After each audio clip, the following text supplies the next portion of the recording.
Hey there. I'm going to try and read your mind or take a wild stab in the dark and assume you want to know what FDM printer to pick from all the wild and wonderful options out there on the market right now. Good, that means YouTube thumbnails and titles work well. The point of this video is to summarize a ton of printer brands in a very short time so you can narrow down your pick. If you're new here, do the subscribing thing. Actually, no, don't. Watch the video, decide if it was useful, and if it was, then click subscribe. I don't even care if you never plan on coming back, but upping my subscriber count helps me feel that this effort was worthwhile. I also accept comments too. In fact, I'd live for that shit. Hi, I'm Ross, and this is Fohammer Videos. Now I need to be straight with you up front because I don't want to waste anyone's time. When it comes to FDM printers, I have one goal in mind: ease of use. Then functionality. As I've echoed in many other videos, my hobby is not 3D printing. My hobbies include drinking pina coladas and taking walks in the rain. But when neither of those are possible, I sit indoors making prop-like things and painting miniatures. And for me, 3D printers are just a vehicle, a tool to empower those activities. The less of a barrier a printer is between me seeing cool thing and me having cool thing, the better. If you want a breakdown of what nozzles, gears, widgets and flanges are used on these machines, my direct response would be, I don't care. What I do care about is usability, functionality, and an inferred reliability from each brand's support history. And that's what I'm going to talk about today. So please come along on this whistle-stop tour, and if you want more info regarding the comments I make, check out my individual reviews for these machines. Starting off, I want to talk about Anycubic and Elegoo, two brands I have praised no end for their advancements in resin printing. But these companies are resin printer companies first and foremost, and so their FDM offerings have left much to be desired. I have had all the Neptune 3 series, all the Neptune 4 series, I've had a Cobra 2, a Cobra 2 Pro and a Cobra 2 Max, and amongst all of these, and I'm not intending to be rude to any existing purchasers, they are far from the best machines. You could get a great one, you could get a duff one, you could get one anywhere in the middle of that. But these brands have spent so much wasted time developing their own lesser versions of slicers that they could have used that resource elsewhere to improve the quality of the machines themselves. Additionally, these are two brands amongst many who are historically known to abandon support and development of their products far too soon. But in fairness, if you know what you're doing with FDM printers and don't mind some tinkering and diagnosis, these are generally cheaper units that can get the job done. And cheaper to a lot of people tends to mean it's a good place to start, though your overall happiness will depend on your aptitude to tech and a little bit of luck in regard to the quality of machine you get. The one I didn't mention is the Cobra 3. Anycubic have, I think, finally realized that they need to be part of the just prints revolution and created this printer with some great features in mind, like multicolor in a unit that has a heater built in. That's useful. However, they still have a way to go with software development to bring this up to the user friendliness of the better product offerings. And the quality of these machines seems to have also been a little hit or miss based on some of the user comments I've seen. There are people having a great time swearing by them and swearing at me about them because I prefer other printers. But equally, there are others calling them trash they wish they'd never bought and are sending them back. Now, we can only fairly assess the success of this machine at the end of its generation because Anycubic do have a reputation to rebuild in this area, but they are seemingly steadily making improvements to the software, which is an encouraging sign. Elegoo's entry into this modern world will come in the form of the Century Carbon. I haven't used this yet, but I've been told I'm getting one. My hopes are up for this machine to be a step forward for Elegoo, as I love their resin printers and would like to see more competition in the FDM space. And when it comes to Elegoo, just don't get me started talking about the Orange Storm Giga because mine has been sat dormant in my kitchen for over 6 months now. And if she's watching, I would like to once again apologise to my wife for that. I promise it will be gone by Christmas, whether I can get it working or not. Another big name you've probably heard of, who are known for different reasons to the brands I just mentioned, but are often thought lesser of for the same, Creality are an FDM first brand, and just comparing their resin printer to any other on the market proves this point implicitly. They gained the most popularity with the original Ender 3 printer, which at the time, and due to its affordability, became one of the most commonly bought machines. That community grew and supported in each other in, well, just getting the damn things working.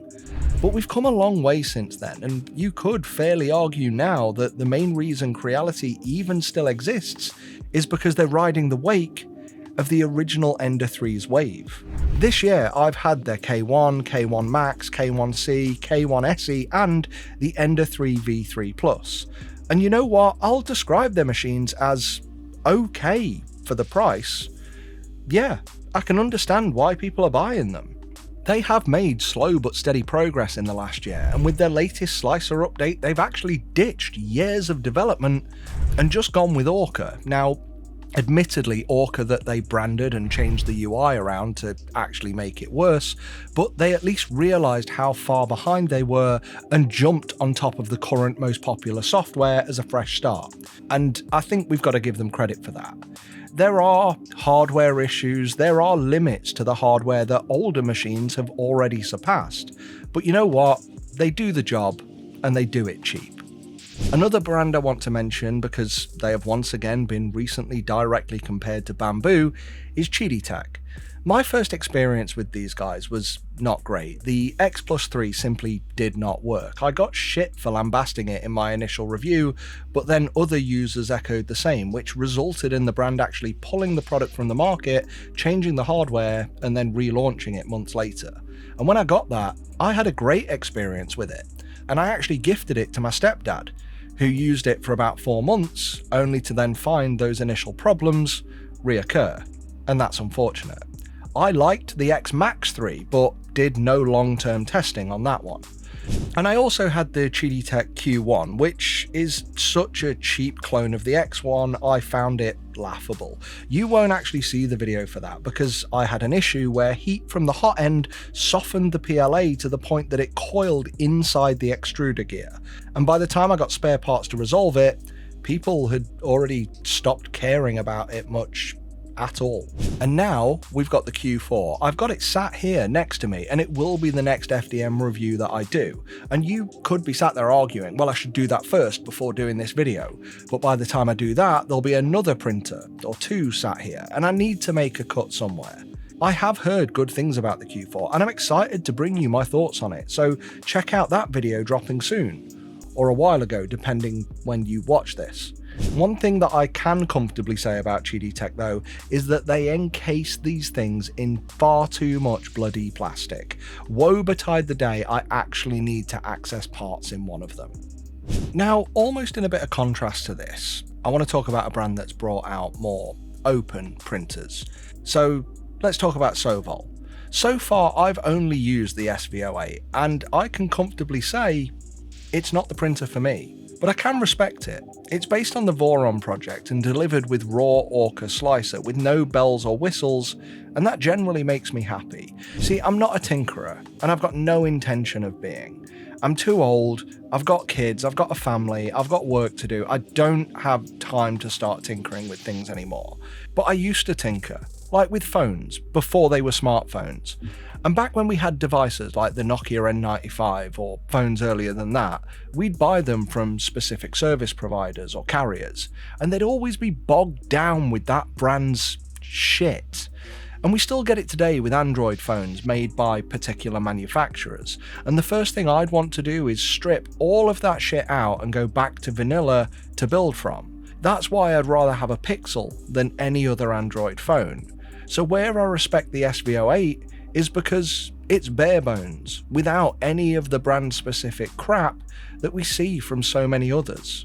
After all, if something's built on a particular firmware, do you want to go to the mass market and get support from all the people who understand that firmware, or do you want to get support from a smaller subsection of that audience who only know Creality's or Anycubics or Elegoo's version of it? Sometimes these brand things, they try to make it easier, but unless they're going to make it easier, They don't, and I wish they wouldn't bother. A couple of others I've tested include the TwoTrees SK1 and the FlashForge Adventurer 5M Pro. The first is one that I found to be a silly bamboo clone. Seriously, watch the video for a laugh at how much this is a smack on the nose of bamboo, yet so far off. That one video alone completely validates bamboo's position in this market. Now, the Adventurer 5M is a solid little unit with some rather smart features, but the integration and very locked down approach where there's little end user benefit kinda limits this one to a very specific use case. I actually donated mine to my kids' school and showed them how to use it to print a whistle and let them do whatever they wanted after that. And all they've printed since, in what's got to be now 8 to 10 months, is more whistles. Okay, I need to actually go and show them how to slice things. The point is, it is good, but it is a lot of user-friendly modern development away from being a lot better. Again, do you want to learn 3D printing and 3D print better, or do you want to do it only the FlashForge way? It's too locked down, in my opinion, with very little benefit. Now it's time for me to salivate over my beloved bamboo printers, and to the haters out there, shut up, you knew this was coming. Don't worry, this won't be the last brand I mention, there are more companies to talk about, but to say bamboo have shaken the 3D printing landscape would be an understatement. And even now, 2 years after the X1's release, I'm yet to see more than one other brand who genuinely understands why and has responded to their market domination appropriately. Originally, they were much more locked down, but now are open to the installation of things like custom firmware. Bamboo have looked outside of the box and found a rather obvious angle in hindsight to build their machines around. Printer brands typically grow by trying to balance the best with the most cost-effective hardware to sell to you as a product. Others will respond to what their competitors are doing and one-up the numbers. Bamboo looked at the 3D printing user and asked, what can we do to make their life easier? What job is this person trying to perform that we can make a printer more suited to their use case? And by looking at it that way, we now have a series of 5 printers perfectly suited to different user needs. The A1 is quite entry level and is the cheapest way to onboard, though whilst it's small, depending what you print, this is far more versatile than most people realise. The A1 is the same thing, but it moves up in size and matches the 256mm cube of the rest of the line. And because both of these printers are actually newer than the next 3, it means they've got some upgraded features like pressure advance detection in the nozzle to stop bloating, and the nozzles themselves are quick swappable using clips. The P1P is the cheapest Core XY machine, and these are common in farms where you can control the environment and you want the stability of a Core XY system. The P1S is probably the most popular unit for home users, as this is a P1P with an enclosure to protect materials that need a temperature controlled environment. And the X1 is the flagship machine, which does everything the others do, but is also made for printing the most advanced materials. This also has a much more functional colour UI than the P1 series. But that's the hardware. The biggest draw for all of these machines is the just works approach. From the moment you unbox them, Bamboo holds your hand all the way up to your first print. And beyond that, it has the most intuitive slicer on the market, with a growing library of user-created models for you to just click on and print. Just crack on and do it. And whilst all other brands can make all the clones they like, if they don't realise the difference they are missing is nothing to do with hardware, but everything to do with user experience, Bamboo will continue to be years ahead for years to come. So yeah, if you want no hassle, easy printing, Bamboo is easily the best option. I've done a separate comparison video if you now want to choose which one you think is right for you, and I'll link that below and up here in the top right. If this isn't what you want, or maybe the price is too high, then again, grab something else, but please just go in expecting that you may have some work to do. If you don't, fantastic, or you may just be more attuned to this tech than most people, or have the time to invest in it. But for me, if something goes wrong on a printer, I want to be able to quickly Google search, find a problem, and know it'll take 2 minutes to solve. And all of the problems I get on all of the other printers often leave me scratching my head and just going, I don't know where to start, and I become overwhelmed with trying to figure it out. That's me. I'm simple. I tried to tell you this in the beginning of the video, so I hope you can understand where I'm progressing with this.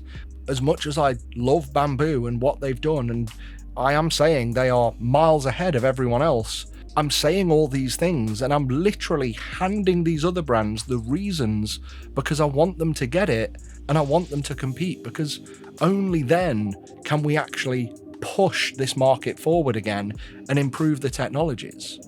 I just feel most people, like I said at the beginning, like me, don't want an extra hobby or even the risk of an extra hobby. We want just works, and if it doesn't just work, there's something wrong with the product, so we send it back or replace it.